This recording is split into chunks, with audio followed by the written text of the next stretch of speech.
SI joint pain and low back issues are pretty common in our world today.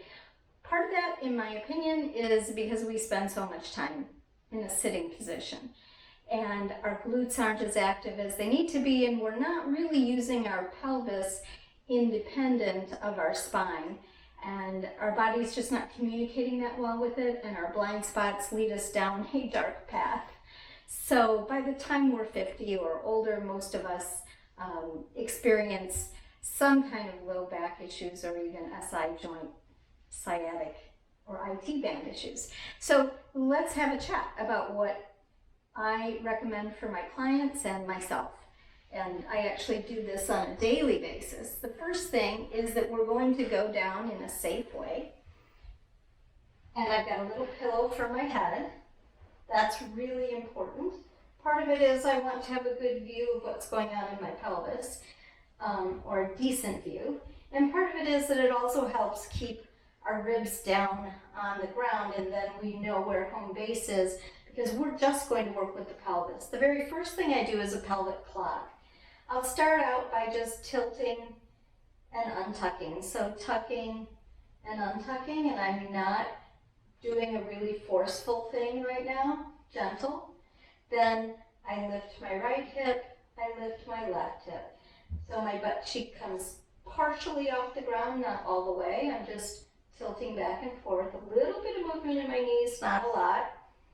Now I'm going to try to make an entire circle. So I'm going to tuck, and imagine that I have a marble right here at my belly button.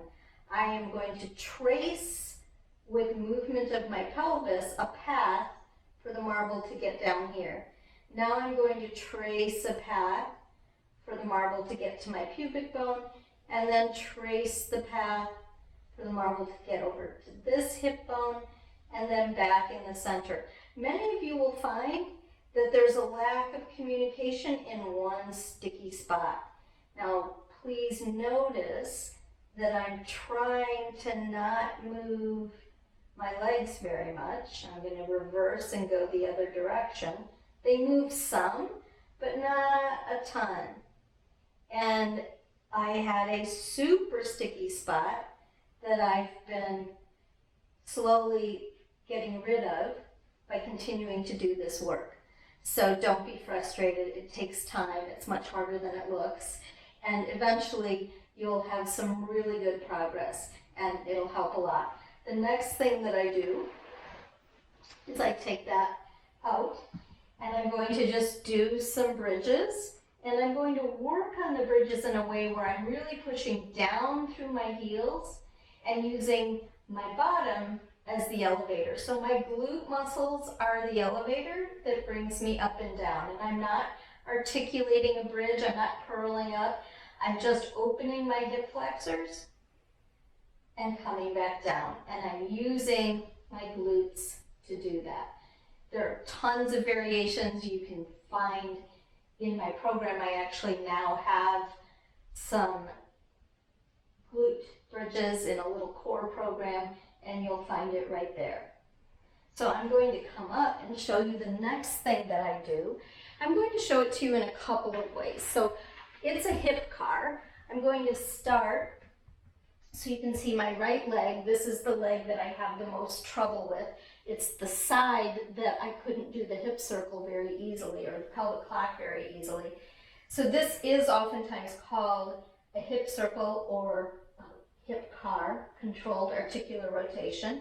I'm going to bring my knee in. I'm going to externally rotate at my femur bone, and I'm trying not to have a ton of movement in my pelvis. In order to complete the circle, I have to change the position of my femur and come back around. So let's see that again. I go out, I change and internally rotate, and then I finish the circle. And I can reverse the circle. This seems a whole lot easier mentally for the brain.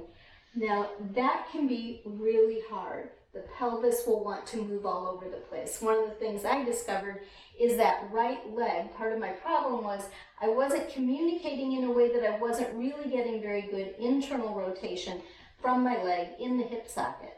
So let's look at it standing up, because not everybody can work on the ground anyway. So if we're standing up and I want to do the same thing, I'm going to hold onto the wall for balance, because this is not a balance thing. I'm working on what my leg can do in the hip socket. So I'm hoping to keep my pelvis steady. I turn my leg out as far as I can go. Now I need to internally rotate, almost like I want to get my foot out of the way, and then I bring it back and around. And I can feel that I just went a little bit into my low back. So I'm not going to make this look as pretty. And you can see that I'm not really getting my leg very far behind me. So my hip extension on this side is not as good as it is on my other side. But here's the reverse of the circle. And I don't want to move my ribs. I don't want to move my low back. That is a challenge. And one of the biggest challenges for me is to be okay with the amount of movement I have. I'll just show you one more time. If I wanted to make it look like one of the really mobile young persons on a YouTube video, I might end up doing something like that. And that wakes up the constant irritation that I used to have in my low back. So it really does tell me that if I learn to get strong in the parameters that I do have, and then start moving those parameters out so I can get a bigger circle, then I get stronger and more mobile at the same time. So hit me up with your questions, send me an email, and use the contact button. Thanks.